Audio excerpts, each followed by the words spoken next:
বড়ো জনগোষ্ঠী আৰু চাহ জনগোষ্ঠীৰ মাজত ৰামায়ণ মহাভাৰত এটা চলি আছে। চাহ জনগোষ্ঠীক মই প্ৰশ্ন কেইটামান সুধিব বিচাৰিছোঁ।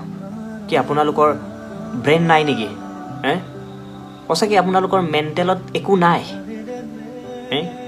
আপোনালোকৰ মানুহে বড়ো জনগোষ্ঠীৰ মানুহ এজনক হত্যা কৰি দিছে। আপোনালোকে কাৰ পক্ষে থাকিব লাগিছিলে? কিন্তু আপোনালোকৰ হাতত কি দেখিছোঁ? ধেনু বোলে বড়ো জনগোষ্ঠীক মাৰি পেলাব, মাৰিব বোলে।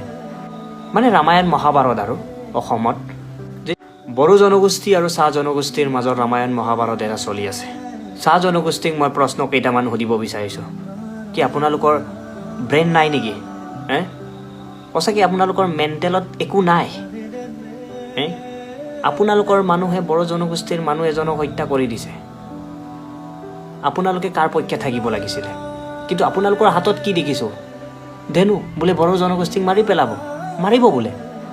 মানে ৰামায়ণ মহাভাৰত আৰু অসমত যেতিয়া আপোনালোকৰ মানুহ এজনক কোনোবা যদি এনেকৈ হত্যা কৰিলেহেঁতেন, কি আপোনালোকে চাই থাকিলে? চাই থাকিব নেকি আপোনালোকে? চাই থাকিব? আপোনালোকৰ যদি ভাই এজনক যদি কোনোবা হত্যা কৰে এনেকৈ, কি আপোনালোকে চাই থাকিব? কি জাষ্টিচ নিবিচাৰিব আপোনালোকে? ৰাজপথত নোলাব আপোনালোকে? চেণ্টিমেণ্ট নাহিব নেকি আপোনালোকৰ?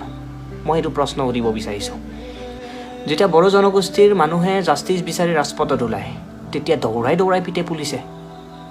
কিন্তু আপোনালোকৰ মানুহৰ হাতত ধনু আছিলে, হাতিয়াৰ আছিলে, বেয়া বেয়াকৈ গালি গালাজ দি আছিলে ছ'চিয়েল মিডিয়াত বা এনেকৈ ৰাজপথত। পুলিচে চাই আছে। কিন্তু ৱেৰ ইজ দ্য ইকুৱেলিটি? আইন এইবোৰ ক'ত গ'ল? মানে ল অকল নামত। মানে বড়ো জনগোষ্ঠীটো শান্তিৰ এটা প্ৰতিবাদ চলাই আছিলে, জাষ্টিচ বিচাৰিছিলে, তাতো পিটন দিছে, গ্ৰহণযোগ্য নহয়। চেণ্টিমেণ্টত যি টি কাম কৰি দিব পাৰে।